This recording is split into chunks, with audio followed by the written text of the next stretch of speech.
အားလုံးပဲကိုနေချပါဝဒီဗီဒီယိုကပြင်မှာတစ်ခါမှမမြင်ဘူးတဲ့ BMW တစ်စီးကို Yahoo အုပ်ကူကနေဝယ်လိုက်တဲ့အကြောင်းပဲဖြစ်ပါတယ်ဒီကားက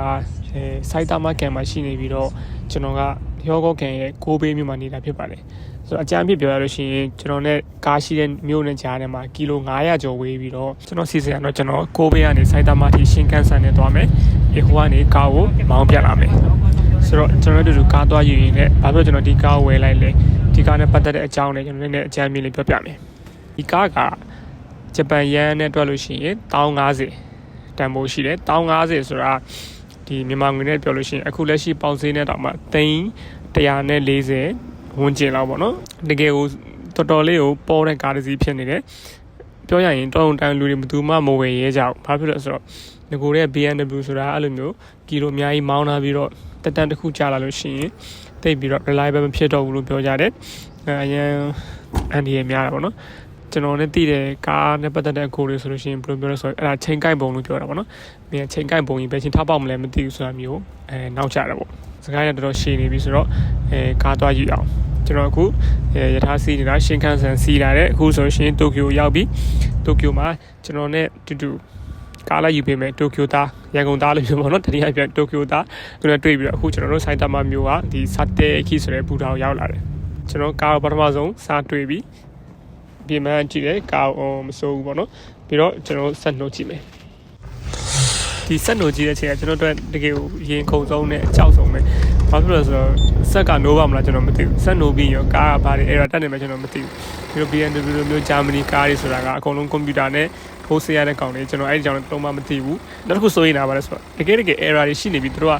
error တွေမမြင်ရအောင်ဖျောက်ထားတာမျိုးအရန်ကိုဖြစ်နိုင်ကြီးရှိတယ်ကျွန်တော်အကြောက်ဆုံးအဲ့ဒါပဲကျွန်တော်မောင်းပြန်တော့မှကဲဆက်နှိုးတယ်မောင်းပြန်တယ်ဆိုမှဟိုလမ်းမှာဟိုနာထိုးရဒီနာထိုးရတယ်ကျွန်တော်ချက်ချင်း workshop ကိုပြန်ရှာဆိုရင်ကိုယ်နဲ့မသိတဲ့မြို့မှာ workshop ထိုးရတာတကယ်ကိုကျွန်တော်အတွက်ဒီနောက်ထပ်ကားတစ်စီးထောက်ရလို့ရတော့ဒီပုံမှာကုန်သွားနိုင်တယ်ဆိုတော့ကျွန်တော်အဲ့လုံးဝစိုးရိမ်နေတယ်လို့ဆိုတော့ဘာ error မှတော့မရှိဘူးဒီမှာပြနေတာလေဟိုတကားတော့ကကီးရ battery အားနဲ့တက်ခဲလေးပေးပါဆိုတာလေးပြနေတာလို့ဆိုတော့ဘာ error မှမရှိသေးဘူးဒီလိုပဲကြောက်နဲ့အိမ်ပြန်ရမှာပဲဖင်ကဘာထားဖောက်မလဲတော့မသိဘူးဘာလို့ BMW ရဲ့ Touring လို့ခေါ်တဲ့ဒီဖင်ကောက် model ရွေးရတယ်ဆိုတာပြဒီနောက်ဖုံးလေးဖွင့်တာပေါ့ညံတဘောကြာလို့ဒီလိုလေးဖွင့်လို့ရတော့ဒီလားအကုန်လုံးဖွင့်ရမလို့ပဲနဲ့ဒီနေရာလေးပဲကွက်ပြီးဖွင့်လို့ရတာပေါ့တော်တော်လေးသဘောကျဒီအိမ်စောလေးပေါက်ပါတာတော့ဒီကဲသဘောကျခြင်းအချက်ကလေးပဲဟောကတော့ဟုတ်နာပဲမျက်စိထဲမှာကြာနေရော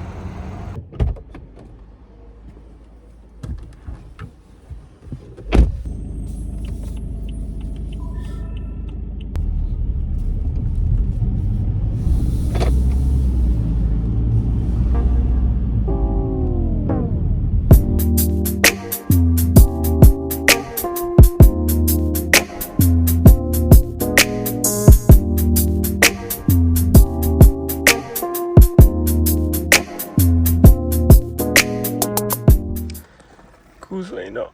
တိုကျိုမြို့တွေကတဲမဲနေရာတော့ရောက်လာပြီပေါ့နော်ဒီထိတော့ဘာမှပြဿနာမရှိပဲနဲ့ရောက်လာတယ်အရန်လည်းမနေရတဲ့ခါကျတော့အမြန်လမ်းကနေ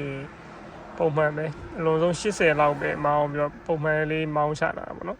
အခုပဲဒီအပူဟစ်တက်တာလို့ပြောရမလားဒီကောင်ကအပူချိန်100လောက်ထိရောက်သွားတယ်100ပုံမှန်ပဲလားဘာလားတော့မသိသေးဘူးပေါ့နော်မသိရတော့အဲ့ဒါလေးနေပဲမှိန်းပြီးတော့ဒီမောင်းလာတာပေါ့ဟိုတဲမဲခံလာကြည့်နေတယ်ပြီး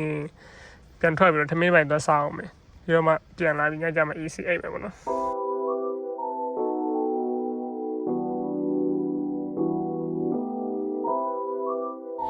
မနေ့မိုးလင်းတော့ကျွန်တော်တို့တိုကျိုမြို့တွေကဘာကိုသွားပြီးတော့ကျွန်တော်တို့မနေ့စားသွားစားတယ်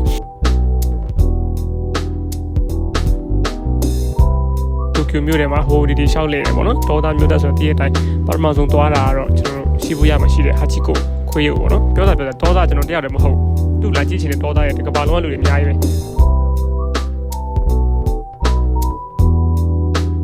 ဒီဗီဒီယိုရဲ့အဓိကအသက်ဖြစ်တဲ့ဖင်ကောက်လေးတွေပေါ့နော်ကျွန်တော်ဒီ BMW စပြီးဝယ်ရတဲ့အကြောင်းရင်းဖင်ကောက်လေးတွေကျွန်တော်လမ်းမှာတွေ့တဲ့မြဖင်ကောက်တွေအကုန်လုံးကိုလက်လှမ်းမိသလောက်ကျွန်တော်ဖုံးထုတ်ပြီးတော့အကုန်လုံးဗီဒီယိုလိုက်ရိုက်လာတယ်